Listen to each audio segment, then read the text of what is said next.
दोस्तों, मित्रों, अब हम बात करने जा रहे हैं यूज ऑफ देयर। देयर का शाब्दिक अर्थ जो हम छोटी क्लासेस से पढ़ते आ रहे हैं, इसका शाब्दिक अर्थ है वहां। यानी कि ये तो तय है कि देयर का यूज हम आमतौर पर किसी दूर की वस्तु के लिए करते हैं, दूर के व्यक्ति के लिए भी करते हैं, दूर के स्थान के लिए भी करते हैं, या फिर इस चीज के लिए करते हैं कि कोई चीज वास्तविकता में अस्तित्व में है या नहीं।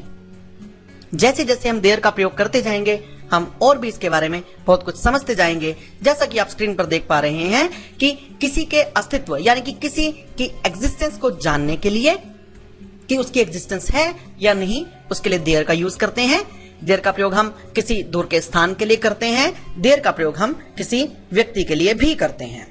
देयर का प्रयोग हम प्रेजेंट में भी और पास्ट में भी कर सकते हैं। अगर हम देयर का प्रयोग प्रेजेंट में करते हैं तो एक वचन होने पर देयर इज लगेगा और बहुवचन होने पर देयर आर लगेगा। इसी प्रकार से अगर हम देयर का प्रयोग हम वर्तमान में सिंगुलर के लिए यानी कि वर्तमान में एक वचन के लिए यदि हम करते हैं तो देयर इज होगा, और अगर हम वर्तमान में प्लूरल के लिए यूज करते हैं यानी कि बहुवचन के लिए यूज करते हैं तो देयर आर होगा, जैसा कि आप स्क्रीन पर देख पा रहे हैं। कुछ सेंटेंसेस हैं हमारे सामने, पहले इनको डिस्कस करेंगे। देयर हमारे डमी सब्जेक्ट के तौर पर यूज हुआ करता है और इसका यूज जो है, इसका प्रयोग जो है वाक्य के आरंभ में किया जाता है। कैसे? वही हमारा character school going boy. School going boy कहता है there is a man in office, there is no signal in TV, there is only one house in street, there is big tree in our park, there are 7 days in a week like Monday, Tuesday, Wednesday, Thursday, Friday, Saturday and Sunday। इसी प्रकार से there का प्रयोग जब हम past में करेंगे तो पास्ट में सिंगुलर के लिए हमारे पास देयर वॉज और प्लूरल के लिए पास्ट में यानी कि बहुवचन में देयर वर का प्रयोग होगा।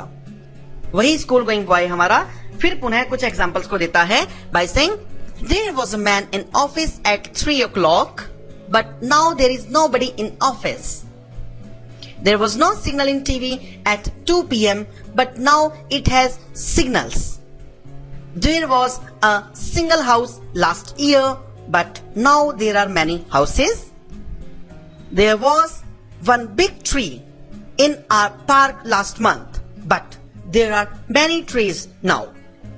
There was a train for Delhi at 6, but now there is no train for Delhi. Still, there is a bus at 8 for Delhi. इसी प्रकार से हम देयर का प्रयोग वर्तमान में और भूतकाल में यानी कि प्रेजेंट में और पास्ट में, सिंगुलर और प्लूरल में, पॉजिटिव सेंटेंसेस में, नेगेटिव में और क्वेश्चंस यानी कि इंट्रोगेटिव सेंटेंसेस में इस प्रकार से कर सकते हैं। पॉजिटिव सेंटेंसेस में there is a boy in the room, there are 2 boys in the room।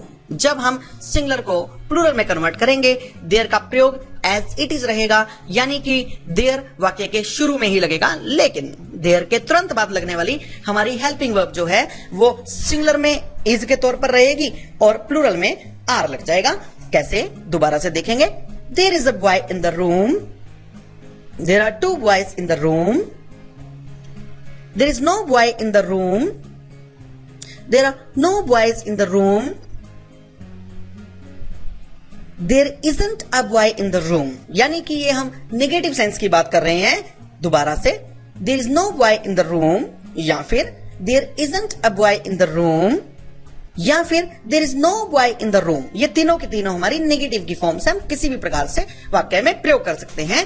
और जब हम इनको प्लूरल बनाएंगे तो there are no boys in the room या फिर there are no boys in the room, same वही वाला एग्जांपल। क्वेश्चंस में is there a boy in the room, are there 2 boys in the room. इस प्रकार से हमने देयर का प्रयोग सीखा। देयर का प्रयोग सीखते समय केवल इस बात का ध्यान अपने माइंड में रखें कि वाक्य के आरंभ में देयर का प्रयोग, उसके तुरंत बाद helping verb is, are, was या were according to the sentence प्रयोग होगा।